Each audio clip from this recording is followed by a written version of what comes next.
নতুন উইকেটে নিহাদুজ্জামান, তিনি এবারে সুইপ করবার চেষ্টা এবং আঙ্গুল তুলে দিয়েছেন আম্পায়ার। আরও একটা উইকেটের পতন, যখন আমরা বলছিলাম যে আসলে এখান থেকে ধরে খেলতে হবে। নতুন উইকেটে টাইলক্স প্রান্ত থেকে বলটা করেই জোরালো আবেদন আম্পায়ার। এবারে আর একটুও সময় নেননি আঙ্গুলটা তুলে দিতে। অলওয়েজ রিস্কি শট আপনার উইকেটটা তুলে নেওয়ার জন্য যথেষ্ট হয়ে দাঁড়ায়। সোয়ানা, আমি ঠিক এই মোমেন্টটার কথাই বলছিলাম যে সব ভালো যেতে থাকে, হঠাৎ করে একটা ফলস শট আসে। খুব একটা ভালো শট আমি এটা বলবো না, অফ স্টাম্পের বাইরে শর্ট ডেলিভারি ছিল, জাস্ট খোঁচা মেরেছেন। কিন্তু আপনি your flirting with danger. Off স্টাম্পের বাইরে হ্যাঁ শট ওয়াজ অন ছিল, বাট স্টিল আমার মনে হচ্ছে যে একটু লেট খেলা ট্রাই করেছেন। নিহাদকে ক্রেডিট দিতে হবে, উইকেটটা নিয়ে বের হয়ে গিয়েছেন, একটা ব্রেক থ্রু দিয়েছেন যেটা খুব দরকার ছিল গুলশানের। সব মশার বিরুদ্ধে সুরক্ষা দিতে এলো বসুন্ধরা এক্সট্রিম অ্যারোসল, মশার বিরুদ্ধে এক্সট্রিম সুরক্ষা। এবং ভালো একটা পার্টনারশিপের পর আসলে স্টার্টটা পেয়েছিলেন মাহমুদুল হাসান, কিন্তু সেটাকে কনভার্ট করতে পারলেন না। অনেক বেশি ডিসঅ্যাপয়েন্টেড হবেন লিমন, এবং এই পার্টনারশিপটা ভেঙে যাওয়ার পর এখন আবার নতুন করে কিন্তু গুলশান ভাবা শুরু করবে।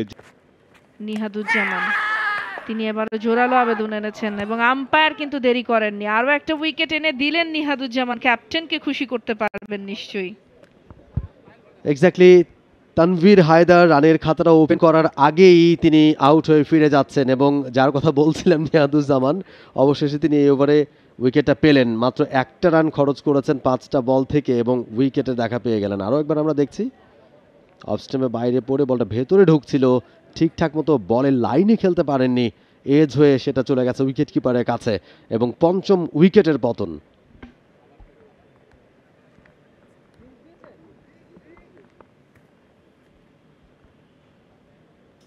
বেশ অল্প সময়ের মধ্যে 3টা উইকেট হারালো রূপগঞ্জ।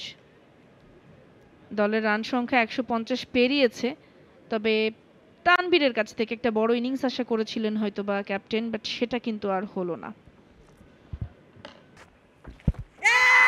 এবারে সুইপ করবার চেষ্টা এবং আঙ্গুল তুলে দিয়েছেন আম্পায়ার। আরও একটা উইকেটের পতন, যখন আমরা বলছিলাম যে আসলে এখান থেকে ধরে খেলতে হবে, প্রতি বলে বলে রান বের করার চেষ্টা করতে হবে, সেই সময় গিয়ে আরও একটা আত্মাহুতি, আরও একটা উইকেটের পতন। হুসনা হাবিব 13 বল থেকে 6 রান করে প্যাভিলিয়নের পথে হাঁটা ধরেছেন।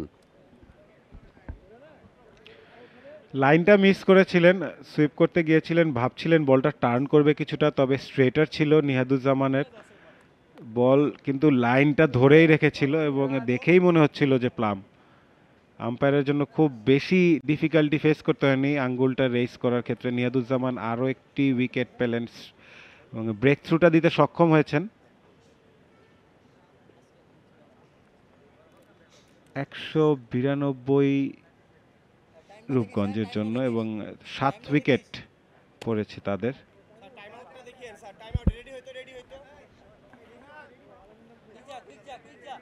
নিহাদুজ্জামান আরও একটা উইকেটের দেখা পেলেন, এর আগে 2টা উইকেট রয়েছে তার, 3 নম্বর উইকেটটাও পেয়ে গেলেন। For more updates, subscribe to our YouTube channel and click on the bell icon. Follow us on Facebook and Instagram. Download T-Sports app to enjoy exciting games and highlights. Visit tsports.com.